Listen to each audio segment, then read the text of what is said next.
Olá, boa tarde a todos. Eu sou a Estela Campos, eu sou editora de carreira do Jornal Valor Econômico e queria dar as boas-vindas aqui a todos os participantes desse simpósio, tanto os que estão presentes aqui no auditório Peter Drucker, quanto os que nos acompanham aí pela internet. Esse é um evento que é uma iniciativa da IBS Américas, Escola de Negócios, da Faculdade Americas International College. Contamos também com o apoio da California State University, Northridge, e com a promoção de mídia do Jornal Valor Econômico e da revista Época Negócios. Bom, nosso tema hoje é inteligência artificial e os seus impactos sobre as empresas e também as carreiras profissionais. E para discutir esse assunto, a gente tem aqui conosco o professor Luiz Carnier, que é especialista em estratégia empresarial, e o professor Ricardo Brito, que é doutor em administração pela USP. Teremos também a participação da doutora Cecília Galante, diretora da Praxian Research, e do professor Ash Sobey, da California State University. Eu convido todos vocês a participarem desse evento mandando as suas perguntas, interagindo conosco via chat, ou também, quem vai aparecer aí do seu lado direito da tela, e também pelo nosso número do WhatsApp. E após uma rodada aqui de apresentações iniciais, a gente vai ter uma sessão aí de perguntas e respostas aqui ao vivo. Eu espero que todo mundo se anime aí para participar. Bom, vamos dar início aqui ao nosso evento e eu passo a palavra aqui para o professor Brito, que vai conversar um pouquinho com a gente. Obrigado, Estela. É uma satisfação abrir esse evento aqui organizado pela IBS Américas, a Escola de Negócios da Faculdade Americas International College. Ainda mais contando com o apoio do Valor Econômico e da revista Época Negócios. E eu agradeço também à California State University e às demais instituições estrangeiras pelo suporte, pela oferta de bolsas de estudos. Estou aqui em muito boa companhia, como a Estela já falou, ao lado do professor Carnier, nosso amigo de data já, o professor Ash Sobey, da California State University, está online conosco, também a doutora Cecília Galante, que é diretora do nosso centro de pesquisas, a Praxian Research. E quero também agradecer aos participantes que estão presentes aqui no Peter Drucker Auditorium, no nosso campus aqui na Avenida Paulista, e particularmente a você que está nos acompanhando nesse evento através do nosso canal no YouTube. Muito bem. A humanidade, de tempos em tempos, ela dá saltos no seu desenvolvimento. O domínio do fogo nos tirou da escuridão, a comunicação aprimorou o nosso trabalho em equipe enquanto espécie, a escrita permitiu o armazenamento de informações, aí vieram os computadores, aumentando essa capacidade de armazenamento e o acesso às informações acumuladas. Mas a tarefa de analisar essas informações, de pensar, de tomar decisões, até muito recentemente ainda esteve ao encargo exclusivo da mente humana. E eu posso lhes dizer que a humanidade está iniciando agora um novo momento histórico, num certo sentido. Embora a mente humana seja muito boa para pensar, nós temos grandes limitações. E, por causa disso, nós queremos colocar máquinas para nos ajudar a superar essas nossas limitações. Máquinas que nos ajudem a pensar melhor. Máquinas que processem por nós vastas quantidades de informações. Colocar máquinas para apoiar a mente humana, tudo isso vai fazer a nossa espécie dar um salto quântico no seu desenvolvimento. Nós vamos poder elevar o nível de produtividade no trabalho, nós vamos melhorar as condições de vida das pessoas, nós vamos otimizar o uso dos recursos naturais, entre outras conquistas importantes. No artigo base de discussão desse evento, que eu coloquei para vocês, eu citei a existência de centenas de centros de pesquisa no mundo inteiro, centros onde novas tecnologias são criadas todos os dias para fazer os computadores pensarem mais e melhor para nós. Analisar volumes cada vez maiores de informações, interagirem melhor com a fala humana, por exemplo, reconhecerem cada vez melhor objetos e o rosto humano, enfim, colocar as máquinas para trabalhar para nós, de formas cada vez melhores. É importante nós termos em mente que as máquinas pensam de uma forma diferente do ser humano.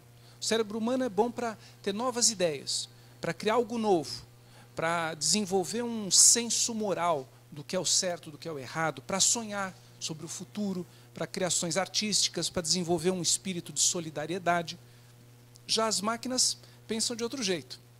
A inteligência artificial ela é boa para analisar grandes volumes de dados, ela é ótima para identificar padrões, para eliminar desvios na interpretação de volumes de dados, para dar respostas rápidas para problemas que a mente humana levaria muito tempo para solucionar. Talvez você ainda não tenha percebido, mas já tem diversos cérebros artificiais trabalhando para você. Alguns deles têm nome, a gente vai até se acostumando com esses nomes, então como a Siri da Apple, a Alexa da Amazon, a Cortana da Microsoft, além do Google Assistant e do Watson da IBM. Mas a grande maioria dos assistentes que você já usa hoje, mesmo sem perceber, não possuem essa interface de voz. Eles rodam apoiados em sistemas, como esses que eu acabei de mencionar, ou então em alguns dos vários outros players que atuam no mercado. Esses assistentes trabalham por trás de aplicativos de celular, por trás de sistemas de compras online, trabalham por trás dos sistemas de atendimento bancário, por trás de sistemas de muitas empresas para inúmeras finalidades. E o caso recente mais famoso é o do Bradesco, que lançou aí o Bradesco Inteligência Artificial, a BIA, que roda no sistema Watson da IBM, por acaso, mas milhares de empresas do mundo inteiro estão, neste exato momento, se fazendo a mesma pergunta. Como que elas podem usar os sistemas de inteligência artificial em seu favor? E o primeiro passo é você definir um projeto e escolher um provedor dessa solução. Existem vários por aí. Eu citei agora há pouco alguns provedores gigantes, mas você vai poder encontrar diversos provedores de todos os tamanhos aí, e a partir desse ponto você precisa colocar essa inteligência para funcionar. De uma forma geral, a inteligência das máquinas é capaz de relacionar informações, mas ela precisa de bases de dados para poder pensar. Então, se uma empresa possui um grande volume de informações, informações que são úteis para os seus funcionários, para os seus clientes, então essa empresa tem aí uma boa oportunidade para implementar soluções de inteligência artificial. E o que vai fazer a diferença entre essa empresa ficar parada no tempo ou avançar no uso de soluções de inteligência artificial vai ser a iniciativa dos seus gestores.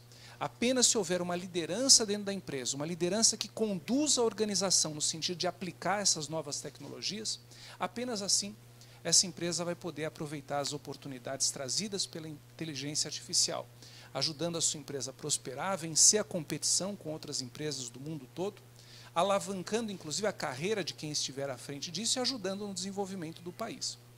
Portanto, meu conselho para você é: prepare-se, mexa-se e faça acontecer.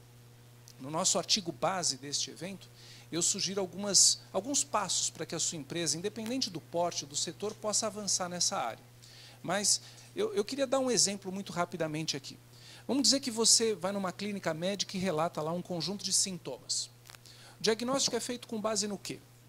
Bom, é no conhecimento médico, nas pesquisas já feitas, no conhecimento sobre a fisiologia humana, nos congressos e publicações que foram acessadas, né, pelo médico que você está visitando.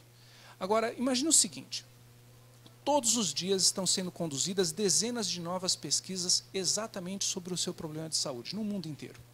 O que a inteligência artificial vai fazer é recolher essas pesquisas todas em uma imensa base de dados, uma base com um volume grande de informações que muitas vezes estão em formatos e até em idiomas diferentes, e que seu médico levaria anos para ler e entender tudo aquilo, mas o seu médico vai poder lançar o seu relato de sintomas no sistema, introduzir elementos que apenas ele ou ela, né, são capazes de lançar e interagir com o sistema, e o sistema vai sugerir em segundos uma abordagem clínica para um problema, levando em conta todas as informações que esse sistema pode acessar. E isso não é ficção científica, isso é uma realidade da qual nós já estamos vivendo. E não é só na medicina, né, que isso vai nos ajudar. Pensa nas compras online, nas novas formas de comunicação com o cliente, na análise de dados de consumidores na escala de milhões, permitindo que as empresas façam uma comunicação do produto certo, para a pessoa certa, na hora certa, do jeito certo, compreendendo e até antecipando as necessidades dos consumidores. Enfim, se a sua empresa possui grandes volumes de informações, se os seus colaboradores e clientes tomam decisões baseadas nessas informações, está na hora de você começar a pensar em inteligência artificial. Está na hora de você começar a entender como que os fornecedores desses serviços funcionam, como que a sua empresa pode contratar esses serviços, como essas soluções podem ajudar a escalar a sua produtividade. E é por isso que nós organizamos este simpósio aqui. E estamos convocando grupos de estudantes e grupos de profissionais de empresas para participar da nossa competição de estudos de caso. Grupos do mundo inteiro estão se inscrevendo para apresentar suas ideias e, além de avançar os seus conhecimentos nessa área, desenvolvendo novos negócios para a sua empresa e avançar a sua carreira, nós vamos ainda distribuir $100 mil em bolsas de estudos para que você possa participar dos programas executivos internacionais.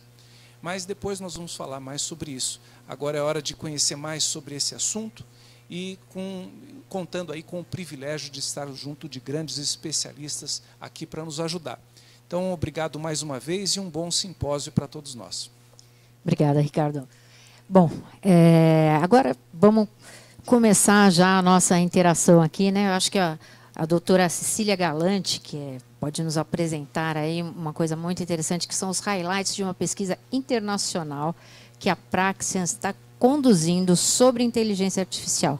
Já lembrando que todos os relatórios, né, completos dessa pesquisa vão estar disponíveis aí no site do Valor e no site da revista Época Negócios a partir do dia 20 de outubro. Doutora Cecília, por favor. Bom, ela está lá. Ele diz, a gente acredita, né? A gente acredita na inteligência artificial. Oi, Estela. Oi, colegas que estão conosco no evento. Muito obrigada pelo convite para apresentar alguns highlights da pesquisa encomendada pela IBS Americas aqui para a Praxia. Esse é o tipo de pesquisa que a gente gosta de fazer explorando alguns temas complexos. A Praxia é o braço de pesquisas da Faculdade Americas International College. Nós desejamos fazer essa ponte entre o conhecimento teórico e a realidade prática dos mercados. E eu vim aqui para apresentar para vocês os resultados preliminares do nosso estudo. Nos próximos dias, a equipe de análise da Praxia concluirá os relatórios e disponibilizará o estudo para a comunidade profissional e acadêmica. E eu gostaria de convidar todos para lerem e avançarem no debate. O relatório final estará disponível para download no site do Valor Econômico e da revista Época. E os respondentes da pesquisa receberão por e-mail a versão completa dos dados do estudo. Bom, o nosso desafio foi o de realizar uma pesquisa sobre os impactos da inteligência artificial nas empresas e nas carreiras profissionais. Gostaríamos de oferecer subsídios tanto para o setor público quanto para o privado e nortear ações relativas aos investimentos em inteligência artificial. A gente imagina que com as informações que vocês acessarão no estudo, será possível avaliar o presente e pensar um pouco também como será o futuro de cada país ou região em relação a essas novas tecnologias. Nessa pesquisa, nós fizemos 28 perguntas para profissionais e estudantes do mundo inteiro.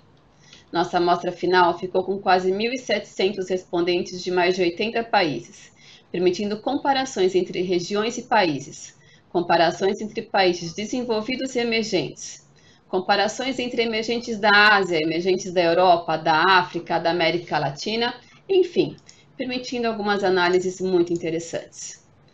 Além das regiões, podemos comparar também a visão de quem já trabalha com a visão de quem ainda está estudando, o que possibilita pensar o hoje e o amanhã do desenvolvimento das empresas de cada região do mundo. Estou colocando aí na tela de vocês, para terem uma noção, os países participantes do estudo. Vamos então dar uma olhada nos números. No nosso primeiro bloco de questões, nós queríamos saber se a empresa onde o respondente trabalha está envolvida ou desenvolvendo projetos que envolvam aplicações de inteligência artificial.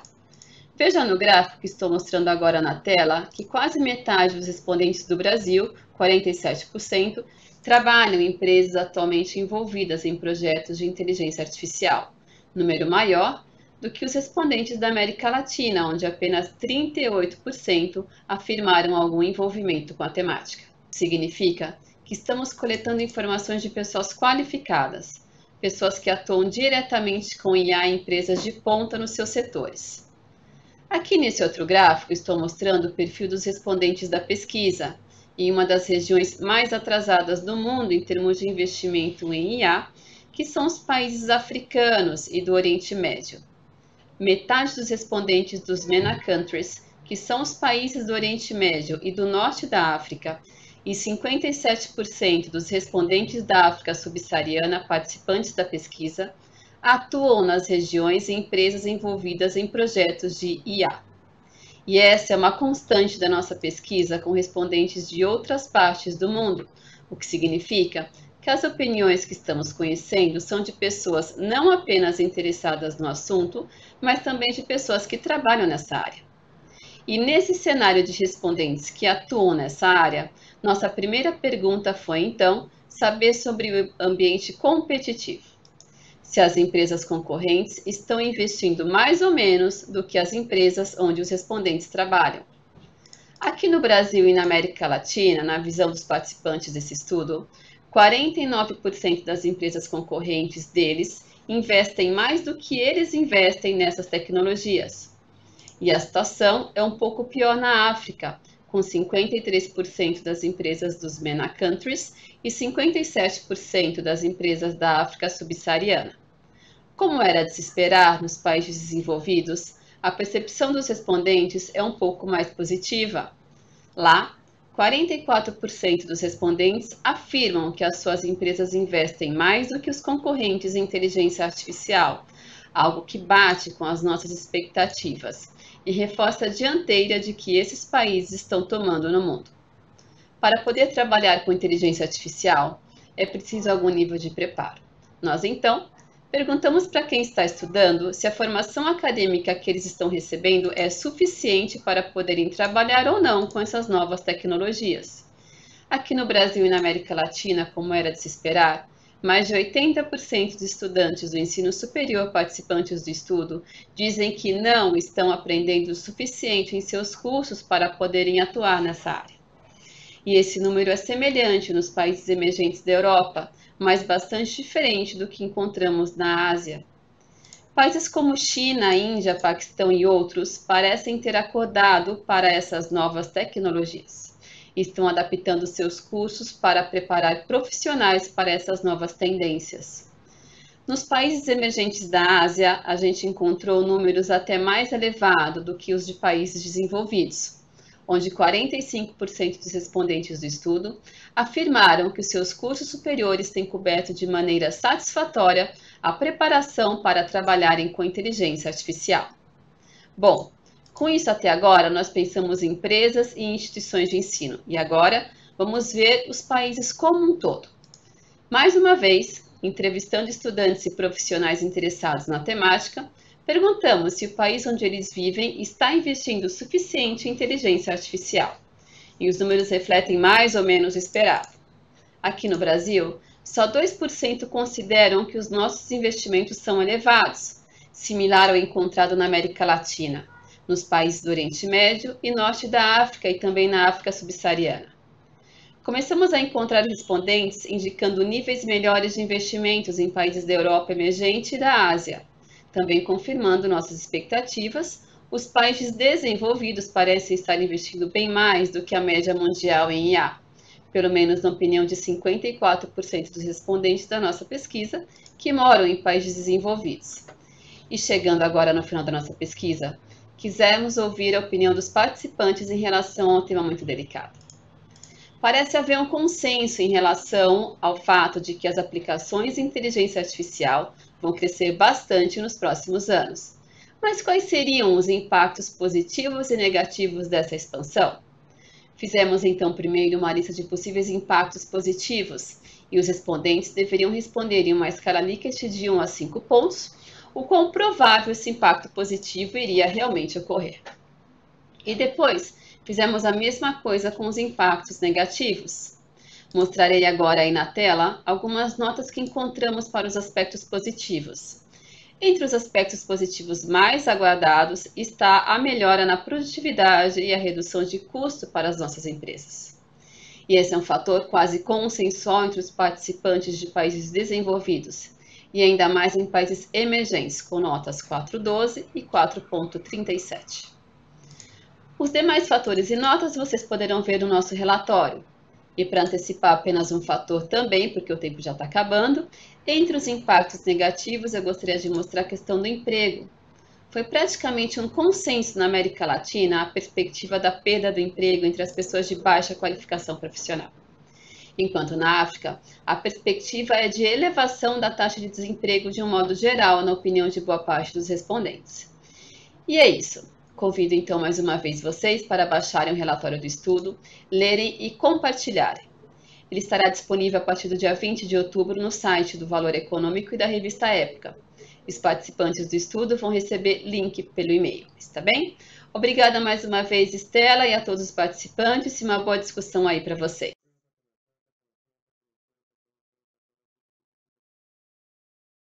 Bom, como vocês viram, tem muitos dados super interessantes. Eu acho que vale a pena conferir o estudo completo, né, que vai estar aí no site do Valor e da Época Negócios.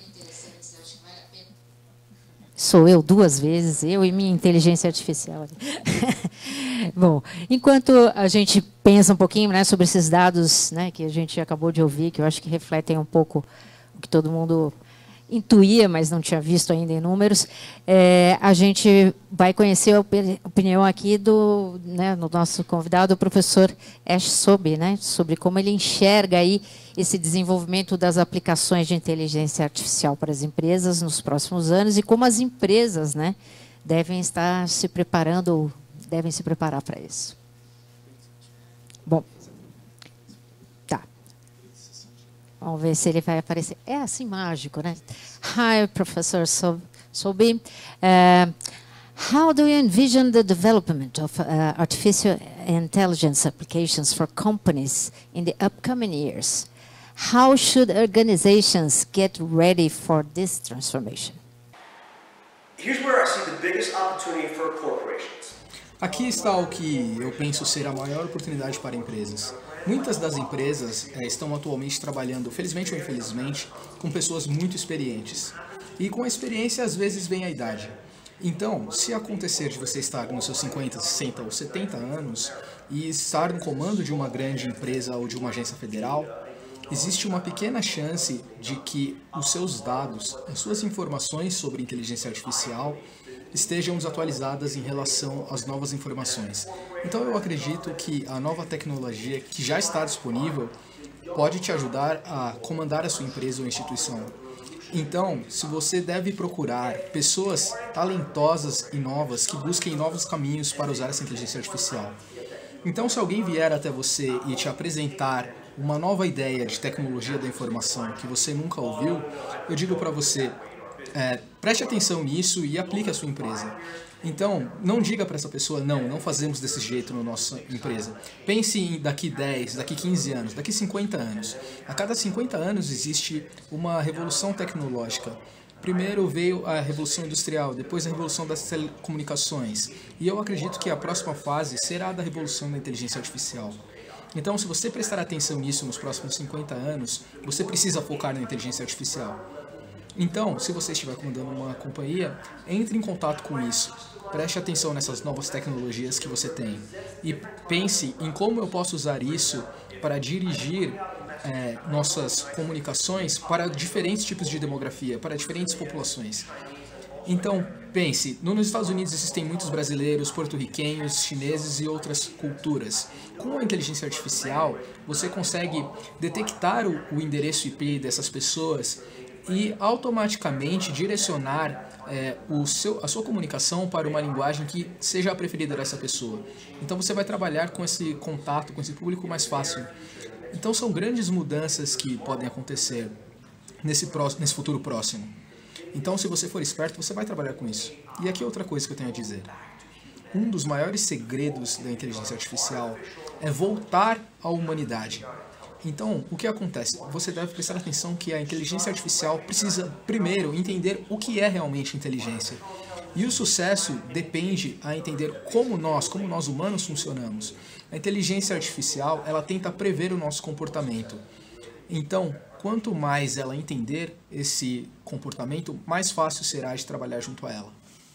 Professor Sobey, we have another question for you. As you know, most of our audience we have today is formed by young professionals without IT or technical background. So how should a young professional prepare himself for this new business moment, this new environment?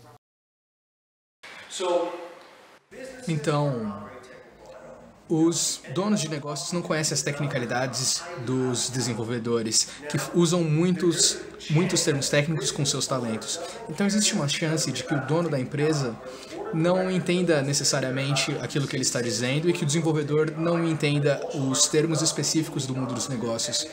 E seu time de desenvolvedores também talvez não entenda esses aspectos. Então, é aqui onde você vem, bem no meio, as pessoas que têm um conhecimento muito básico, que entendem como o mundo dos negócios funciona e como os desenvolvedores funcionam, talvez sejam as mais requeridas no mundo hoje em dia, por todo o mundo. Então, é um grande diferencial para engenheiros ter acesso a essas pessoas que consigam entender e traduzir as linguagens para o mundo dos negócios. Então, que consigam dizer também as suas regulações e coisas do tipo.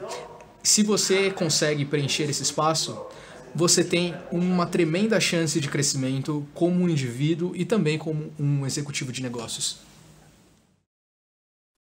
Thank you, Professor Sobey. Well, bom, agora eu gostaria de mudar a nossa discussão aqui com o professor Luiz Carnier. Bom, a gente tem um cenário hoje em que as empresas, muitas já estão se valendo aí do uso da inteligência artificial, a maioria ainda está preparando isso, algumas já estão mais avançadas, a gente tem diferentes estágios, mas o desenvolvimento dessas tecnologias, segundo os especialistas, em 5 ou 10 anos vão estar bastante populares, vão ser... Eu queria ouvir do senhor, professor, como é que o senhor avalia o impacto de tudo isso nas empresas hoje? É possível esperar, em termos de mudança aí no cenário das organizações, o que a gente espera nesse período, nesses próximos 5 ou 10 anos? Na verdade, é uma transformação muito revolutiva, ou seja, é um salto quântico na gestão de negócios. Eu estava até escutando o professor agora comentando sobre essa última pergunta, me fez lembrar.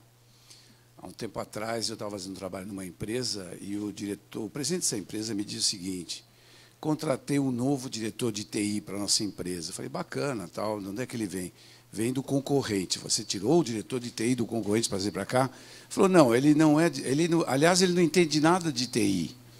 Eu falei, mas por que você coloca um cara que não entende nada de tecnologia de informação para ser diretor de TI? Ele falou, olha, ele não entende nada de TI, mas entende tudo do meu processo e vai falar para aqueles nerds da TI o que eu preciso para a minha empresa, porque eu estou cansado de gastar milhões de dólares em plataformas que não funcionam.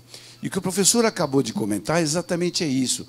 O dono da empresa não sabe essa linguagem, isso que nós estamos falando aqui, ele não tem a menor noção. E a primeira reação é de medo. Não vou adotar porque eu não conheço isso ou não preciso disso, é a primeira coisa.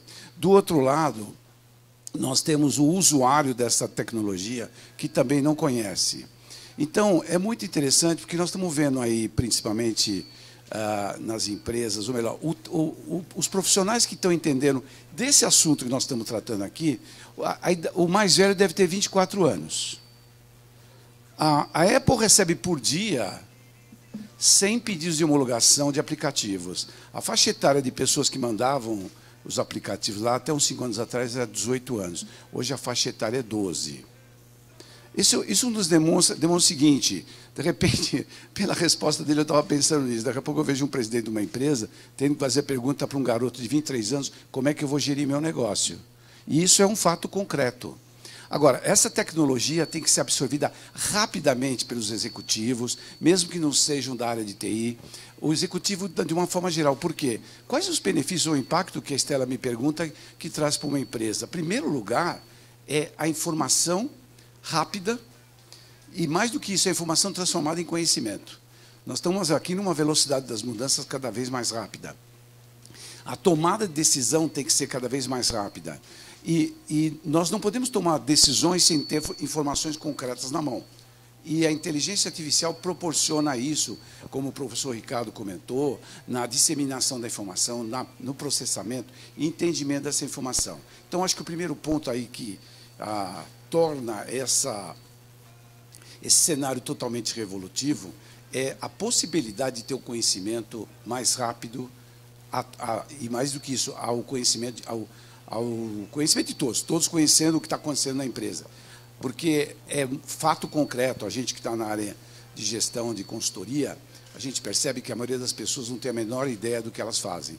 Ou até a Estela está comentando sobre a questão da palavra que está em moda hoje, o propósito da empresa. Qual é o negócio da minha empresa? Primeiro tem que entender qual é o negócio da minha empresa para saber qual é o meu papel nesse negócio. E a inteligência artificial está trazendo essa possibilidade de permear a informação e o conhecimento ao nível de todos. De maneira que podemos até, desde o porteiro até o presidente, termos informações concretas para que as pessoas tomem as decisões de uma maneira melhor e entendam o seu papel dentro da empresa. Ponto 1.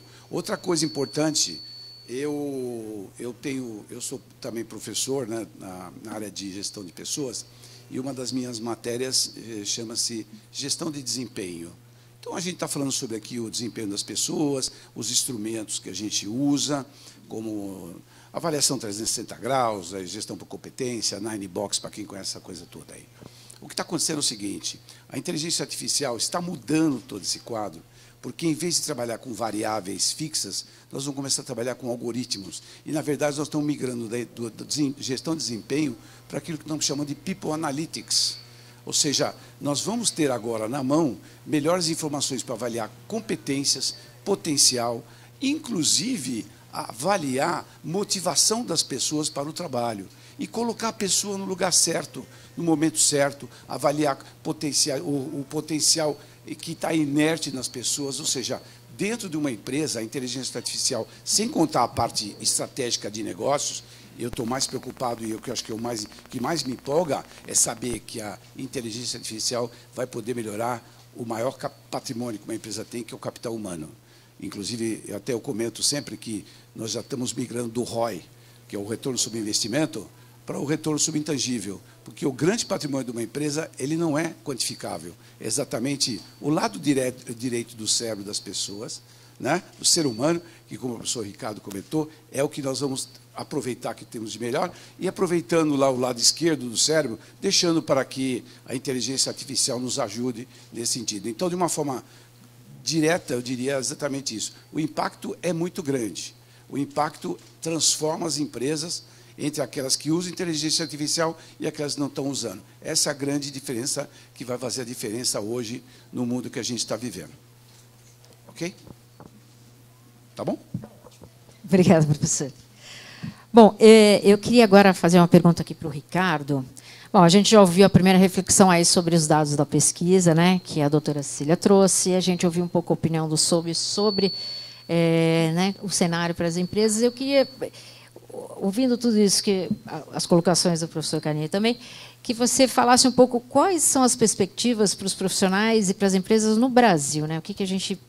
Como é que a gente vê essa questão hoje? Bom, nós demos azar que, no momento que estava o grande desenvolvimento dessas novas tecnologias, que foi aí nos últimos 4 ou 5 anos, o Brasil mergulhado numa crise espetacular. E isso retardou o processo de investimento em inovação, em tecnologia e tudo mais, ou seja, esse movimento pega as empresas brasileiras pouco estruturadas. Além disso, como ficou bastante evidente na pesquisa que foi feita, não sei se foi possível observar isso com atenção, entre pessoas profundamente envolvidas com inteligência artificial no Brasil. Não foi o público em geral. Quem está ali na primeira trincheira dessa batalha foi o respondente dessa pesquisa. Elas indicaram que mais de 80%, 90% das pessoas indicaram que a formação acadêmica, de um modo geral, recebida nas universidades brasileiras para preparar as pessoas para esse novo desafio é aquém do necessário. E, por outro lado, também responderam que a percepção delas é que o investimento feito no Brasil nessas novas tecnologias também é aquém do necessário. Então, isso para apontar o lado negativo. Agora, para eu terminar com uma mensagem positiva, senão fica um humor ruim aqui no evento, eu tenho atuado nos negócios internacionais há muitos anos, trabalhamos com instituições do mundo inteiro, fazemos pesquisas em parceria com o mundo inteiro. Uma coisa que eu posso lhes dizer, até por estarmos aqui num evento voltado para brasileiros, é que o brasileiro tem um conjunto de características extremamente interessantes, sob o ponto de vista dessa nova necessidade, desse novo perfil de profissional necessário para a inteligência artificial, que é a flexibilidade. Nós vamos fazer uma grande revolução no mundo dos negócios. As empresas faziam um certo conjunto de coisas, vão fazer outras. Pessoas faziam algumas atividades, vão fazer outras. entender essa mudança, aceitar essa mudança, é algo que, pela cultura, pela característica do brasileiro, é mais fácil, é mais possível do que em outras culturas com as quais eu tenho convivido. O professor Carnier sabe bem disso, convive com outras culturas bastante, sabe que essa flexibilidade, essa maleabilidade do brasileiro joga a nosso favor. Se nós soubermos juntar isso com preparo, com sentar o bumbum na cadeira e estudar e se preparar para isso, como está sendo esse chamado, inclusive, deste simpósio e do desafio gerencial que nós estamos fazendo, nós temos condições de tirar esse atraso e nos beneficiarmos dessa tendência que está, logicamente, interferindo na realidade dos negócios do mundo inteiro. Tá bom, Estela? Obrigado. Viu? Obrigada, Ricardo. Bom, agora a gente vai dar início aí à nossa sessão de perguntas e respostas, né? Tanto de quem já mandou, a gente tem um conjunto de perguntas que foram enviadas antecipadamente, tem as que estão sendo feitas agora. Então, se você está ouvindo, se você quer mandar pelo chat, se você está aqui e quer mandar uma pergunta, a gente também está recebendo, está aqui tudo no meu celular. Mas vamos começar com algumas que chegaram antecipadamente, né? Uma delas é aqui do Felipe Augusto Campos Cerqueira, de Minas Gerais. Bom, o que ele quer saber, na verdade, é, com esse crescimento da inteligência artificial, tal, ele quer saber como as instituições de ensino podem tornar isso um assunto comum, se isso vai chegar para abrir a cabeça das pessoas já, né, nos cursos. Existe um movimento nesse sentido? Como que as instituições estão começando a trabalhar isso? Acho que o Ricardo podia, né, falar um pouquinho disso. Vamos bater uma bola aí com o professor Carnier também, que está muito envolvido com a educação. Bom, de um modo geral, as instituições brasileiras estão paradas ainda em relação a esse assunto. Como muitas instituições de ensino do mundo inteiro, a gente até estava fofocando durante a apresentação da Cecília, que mesmo as instituições na Europa ainda demonstram esse conservadorismo, né? Acho que a questão central vai ser não apenas incorporar a ideia, criar uma disciplina sobre inteligência artificial, mas principalmente em programas de administração de empresas e das áreas de engenharia, trazer os conhecimentos, as práticas, as ferramentas de inteligência artificial para dentro de cada uma das disciplinas. Não é o professor de marketing continuar dando a aula de marketing dele como ele vinha dando antes e vir no final do curso um professor falar sobre inteligência artificial. Não é um professor de recursos humanos dar a aula tradicional dele e o aluno ter que fazer a ponte com inteligência artificial. Vamos ter que cutucar a comunidade acadêmica, uma atualização forte dos currículos vai ser necessária. Eu vivi uma certa transição quando... vocês podem achar graça, mas eu sou de antes do projetor de slides, eu sou de antes do PowerPoint nas aulas. Eu comecei dando aula com o giz na minha mão. Fazer a transição da aula do giz para a aula do PowerPoint foi uma transição difícil. Agora nós vamos ter que fazer essa outra transição, seja por um formato pedagógico diferenciado, seja pela questão do conteúdo, incorporando os recursos, as possibilidades que a inteligência artificial oferece para as mais diferentes disciplinas da administração, que é o nosso forte aqui, e das engenharias de um modo geral. Ok, eu queria comentar uma coisa aqui interessante, que acho que do conhecimento de todos, aí alguns autores brasileiros aqui que estão fazendo sucesso atualmente. Um deles é o livro Gestão do Amanhã, do meu amigo Salib e o Sérgio Magaldi. O Zé Salib é da HSM, ele fez um estudo, fizeram um questionamento muito interessante e perguntaram assim, quem são os líderes que estão levando o mundo para o futuro? E aí começaram a ver Jeff Bezos, Steve Jobs, Mark Zuckerberg, Bill Gates, e perguntaram o seguinte, eles são formados em quê? Que faculdade que eles fizeram? Para surpresa geral, a maioria não é formada em nada. Aí, pelo levantamento que eu tenho, o Jeff Bezos é formado em engenharia elétrica, uma coisa assim. Para a gente ter uma ideia só da coisa, é o seguinte, Steve Jobs, o que o Steve Jobs estudou na vida? Literatura greco-romana, física e caligrafia. Steve Jobs. Aí perguntaram para ele, mas que caligrafia trouxe de ensinamento para você? Ele falou, eu aprendi tudo sobre design, olhando caligrafia. Bom, a maioria desses caras aí, a maioria não, a totalidade, pelo menos dos que da amostragem que foi considerada, nenhum estudou administração de empresas. Isso nos coloca numa posição de questionamento até que ponto a administração de empresas hoje, o currículo daquilo que se estuda é válido. Estudos mostram que uma criança hoje, que tem 5 anos de idade, não vai estudar em Harvard. Porque quando ele tiver 20 anos de idade, o conhecimento que ele precisa adquirir, Harvard não vai ter, se não mudar o currículo. Porque essa criança de 5 anos, quando tiver 20, vai ter que ter um conhecimento para trabalhar num negócio que ainda não foi inventado. Dá para ter uma ideia do que eu estou falando? Então, nós temos que rever, sim, o programa, o conteúdo e a forma com que a gente está ensinando as pessoas. Né? Até a metodologia de andragogia, que é exatamente a parte da pedagogia de ensino para adulto, tem que ser revista. As emendas, os programas dos nossos MBAs, vamos falar do lato sensu, sem falar do estrito sensu, que aí nós vamos aqui detonar direto. Mas o que vem mais à prática do dia a dia, tá? Aquilo que é mais pragmático. Tá? Nós temos que rever tudo.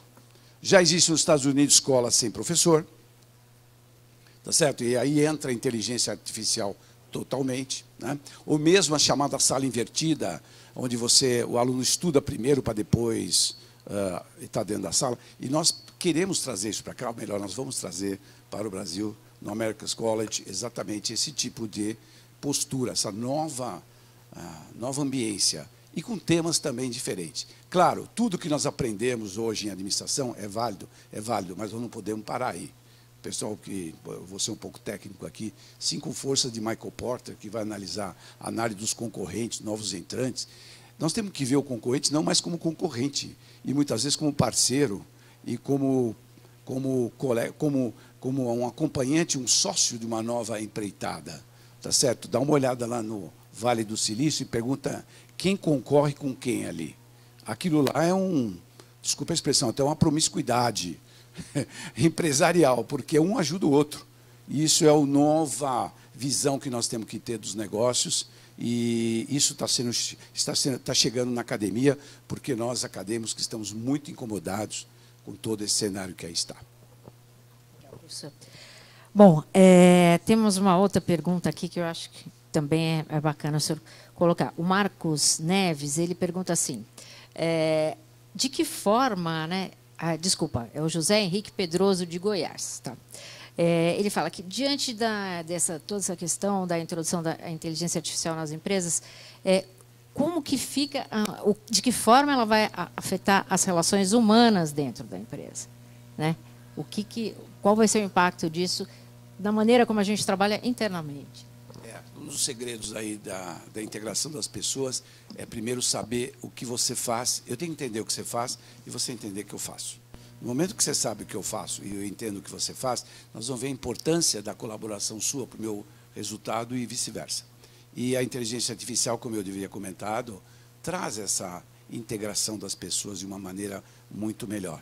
Qual é o segredo do Facebook? Sabe qual é o segredo do Facebook? Por que dá certo? Porque tem uma carinha ali. Você está vendo a fotinho. Está certo que dizem, né, que ninguém é tão feio como está na carteira de identidade e não tão bonito como está no Facebook. Mas, de toda forma, o segredo do Facebook é ver a carinha da pessoa. E essa integração física, ela é importante. Então, a inteligência artificial vai trazer essa informação, esse conhecimento, essa integração, porque vai ficar mais fácil entender o que você faz, porque vai ficar mais fácil você entender o que eu faço. E as pessoas vão trabalhar de uma maneira muito melhor por ter essa integração. E uma coisa muito mais importante aí, é o reconhecimento pela empresa de uma maneira muito mais eficaz sobre o meu trabalho. Porque esse é o maior sentimento que o ser humano tem, é do reconhecimento. Tá? E a inteligência artificial vai poder proporcionar para a empresa uma informação a teu respeito que nenhum líder poderia ter somente conversando com você. É por aí. Posso? Eu acho interessante que muitos alunos, né, e profissionais também nos perguntam sobre o que vai acontecer com o ambiente de trabalho, vai ficar tudo com cara de máquina? E a minha visão é completamente diferente. A minha visão é que nós vamos passar por um processo de humanização das relações de trabalho. Os trabalhos repetitivos, exaustivos, massacrantes, eles vão ser deixados para as máquinas fazerem. Nós vamos poder nos concentrar em melhorar, azeitar, lubrificar as relações entre as pessoas. Então, no meu entendimento, a entrada das máquinas vai permitir que nós concentremos a atenção, o esforço humano, no lado humano mesmo, que é o lado que interessa, o lado da criatividade, aquilo que eu comentei na minha introdução aí. Mais tempo para isso? Pois é. Tomara, né? Vai ser, a gente vai ficar mais criativo também, né? Bom, a Fernanda Medeiros, de Curitiba, ela mandou uma pergunta que é o seguinte, que eu acho que é interessante. Que o futuro prevê o aumento, né? Ela quer dizer que o mercado de trabalho para profissionais que possuem conhecimentos específicos, né? Entre, por exemplo, data scientists, engenheiros, profissionais de tecnologia, isso ou vai ser uma coisa diluída e todos vão ter que ter um pouco de conhecimento, mas quer dizer, vai aumentar o mercado para quem tem esse... Vai aumentar bastante o mercado para essas novas profissões, sem dúvida. Nós todos vamos ter que entender disso, mas nós vamos ter os especialistas nessas coisas todas. E volto a dizer, esse especialista vai ter 24 anos, 23 anos, assim por diante. E nós que já estamos aí com o cabelinho mais branco, vamos ter que aprender com eles. Então, vai ser uma sinergia legal, porque a experiência que a gente tem de vida, com o conhecimento e as inovações que essa turminha vem trazendo. Não se esqueça que o professor lê muito livro, né? Então, o livro Sapiens, lá do Harari, tem lá uma frase que está bombando aí na internet, que diz que no ano 2050 teremos um grande contingente de pessoas desempregadas e pessoas inúteis, pessoas que não vão ter utilidade na vida. E isso é muito preocupante.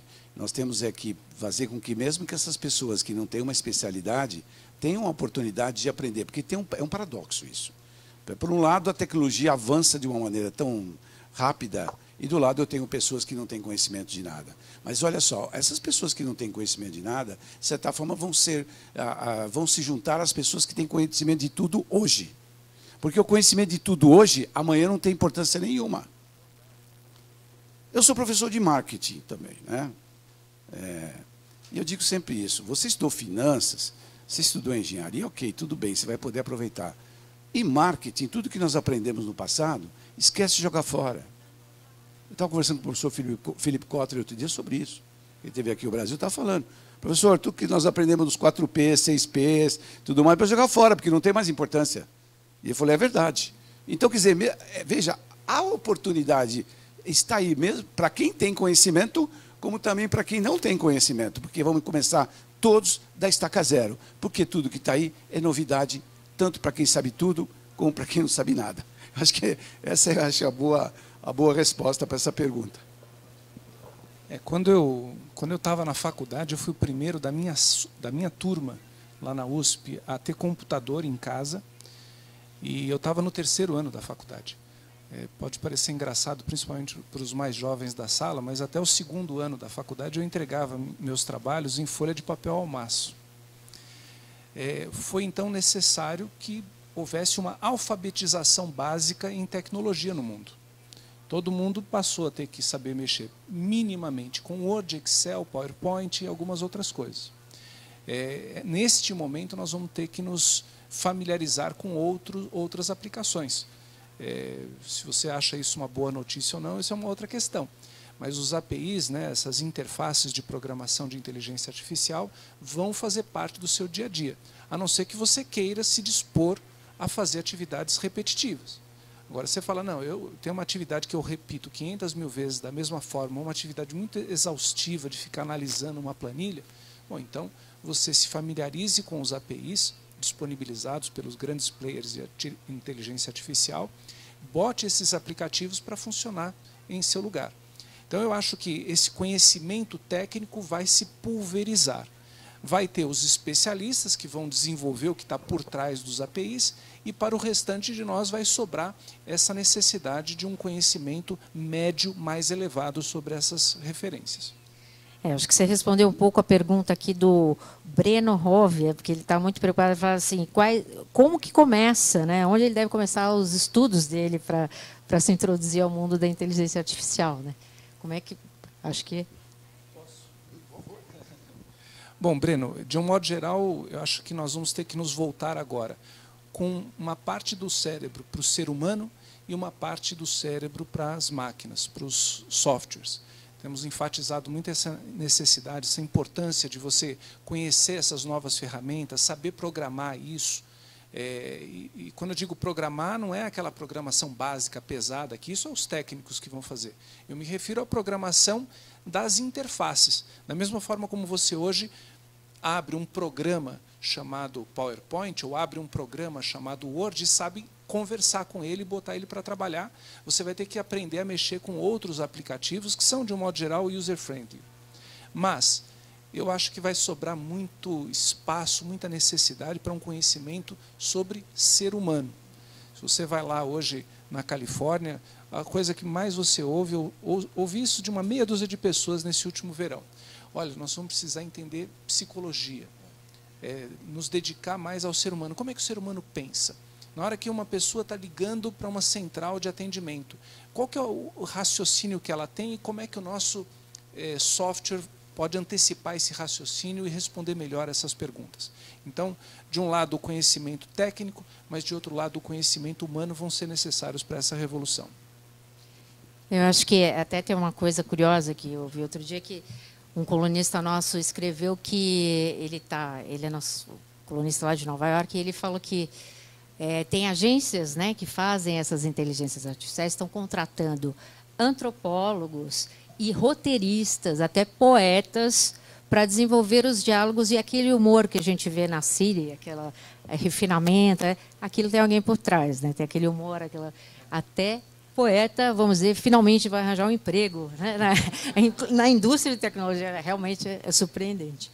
Bom, a gente tem uma outra pergunta aqui, da Maria Isabel, da USP, que ela fala o seguinte: a inteligência artificial aliada à internet das coisas, né, não pode, na opinião dela, ser uma ameaça quando os dados arquivados podem ser hackeados, né, junta todas as nossas informações aí num lugar só, ou trazer as nossas informações sigilosas. Eu acho que essa questão da ética, né, isso é uma questão muito importante, né, quando a gente fala. Costumo dizer que a faca você pode usar a faca para passar manteiga no pão e pode servir para matar também. Então a informação serve para o bem e para o mal. Claro que aí nós temos que ter um pouco de proteção, que está cada vez mais difícil guardar essa proteção, ter esse sigilo preservado, mas aí que entra exatamente a questão de ética, respeito. Veja que as empresas aqui no mundo todo estão adotando políticas de governança corporativa. As que têm capital aberto são obrigatórias ter governança corporativa. E na governança corporativa, a gente está estudando exatamente ética, responsabilidade social, respeito ao ser humano. Oi? Os compliances todos nós temos, né?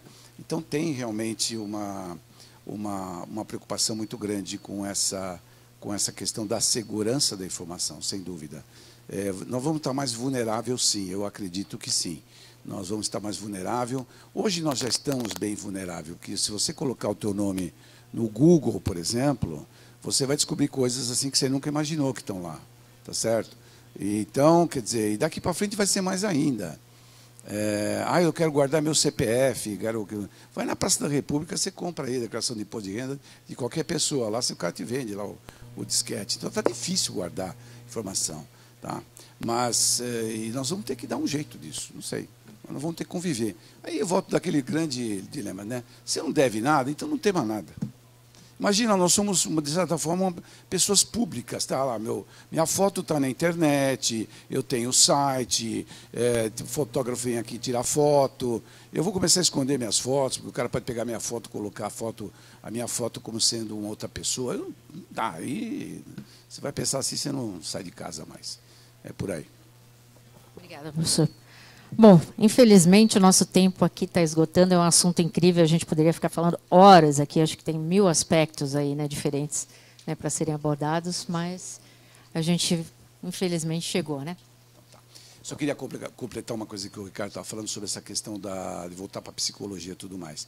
Tem um estudo muito sério feito pela Locomotiva, que é uma empresa de pesquisa de mercado, entrevistaram os 500 maiores CEOs do Brasil e perguntaram qual é o perfil das pessoas que você gostaria de ter trabalhando com você. Deu os 10 principais fatores, eu não vou entrar em todos eles, mas nenhum deles está ligado a questões técnicas. É liderança, saber pensar fora da casinha, saber aglutinar pessoas, saber tomar decisões inteligentes, coisas desse tipo. Ou seja, comportamental, é chamado soft skills. E a verdade é, isso está comprovado no nosso trabalho do dia a dia, que as pessoas são contratadas muitas vezes pela sua competência técnica e são dispensadas pela sua incompetência de relacionamento humano. Então, a tecnicidade, essa parte técnica, a inteligência artificial vai nos dar, vai estar aqui nos ajudando. Cabe a nós o resto. É ser um ser humano como se deve ser. É aí por aí.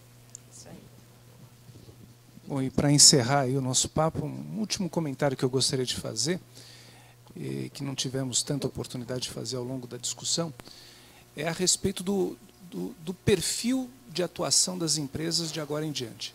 Nós tivemos na revolução das .com dos anos 90, aquele boom inicial, que depois houve uma depuração desse boom e sobraram as grandes empresas que hoje dominam o mundo. Para quem achou que o estouro da Nasdaq dos anos 90 foi o fim das .com, hoje as empresas .com são as que mandam no mundo. Nos próximos 10 anos, as empresas baseadas em inteligência artificial é que vão mandar no mundo. Isso você pode ter certeza. Agora, o detalhe é que, se na época das .com essas empresas eram lobos solitários que surgiam num quintal e cresciam mais ou menos sozinhas, o que a gente provavelmente vai observar nos próximos anos com a inteligência artificial são grupos de empresas atuando. Então, você vai ter uma empresa que desenvolve o software, né, a aplicação de inteligência artificial, você vai ter a empresa que faz o aporte de bases de dados para isso, vai ter a empresa que usa essa base de dados, vai ter a outra que cria as interfaces, enfim, grupos de empresas é que devem marcar o perfil das empresas da atuação na inteligência artificial nos próximos anos. E o que a gente deseja para você que está acompanhando o nosso evento hoje é que você se associe a essas grandes cadeias de valor de inteligência artificial e cresça pessoalmente, cresça profissionalmente, cresça academicamente, entendendo melhor isso, e ajude o Brasil a crescer. Ajude a sua empresa a ser mais competitiva e a gerar desenvolvimento social e econômico, que é o que nós estamos precisando. Muito obrigado aí, viu? Bom, obrigado a todos que participaram aí pela internet, aqui com a gente. Foi muito bom começar essa discussão, que, pelo jeito, vai muito longe ainda. Muito obrigada.